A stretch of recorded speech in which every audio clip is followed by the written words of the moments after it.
YouTube ఆడియన్స్‌కి, క్రియేటర్స్‌కి మరియు నా ప్రియమైన సబ్స్క్రైబర్స్‌కి అందరికీ wish you happy new year. నిన్నటితో మనం పాత సంవత్సరానికి గుడ్ బై చెప్పి కొత్త సంవత్సరంలోకి అడుగు పెట్టాం కదా! 31st ప్రిపరేషన్స్ చేసుకున్నంత పర్ఫెక్ట్‌గా మన సంవత్సరం ప్లాన్ చేసుకుంటే ప్రతి ఒక్కరూ లైఫ్ చాలా సంతోషంగా సాగిపోతుంది. ఈ జర్నీలో మన చుట్టూ ఎంతోమంది ఉంటారు. అందులో మంచి వారిని దూరం పెట్టకండి, చెడ్డవారిని దగ్గరకు రానివ్వకండి. నిజానికి చెప్పాలంటే ఎవ్వరూ మంచివారు కాలేరు.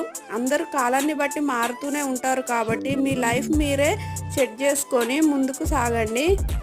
కొన్ని వందలు ఖర్చు పెట్టి ఒక్కరోజు డిన్నర్‌కి బయటికి వెళ్ళి డబ్బులిచ్చి మరీ కల్తీ ఫుడ్ తిని రావాల్సిన పరిస్థితుల్లో మనం ఉన్నాం కాబట్టి కాస్త ఓపిక తెచ్చుకొని ఇంట్లోనే అన్ని రకాల వంటలు చేసి తృప్తిగా ఇంట్లో వాళ్ళకి పెట్టి మీరు కూడా తినేయండి. చెడు ఆలోచనలు పక్కన పెట్టి మంచి ఆలోచనలతో ఈ సంవత్సరం అంతా సంతోషంగా ముందుకు సాగండి. Thank you for watching.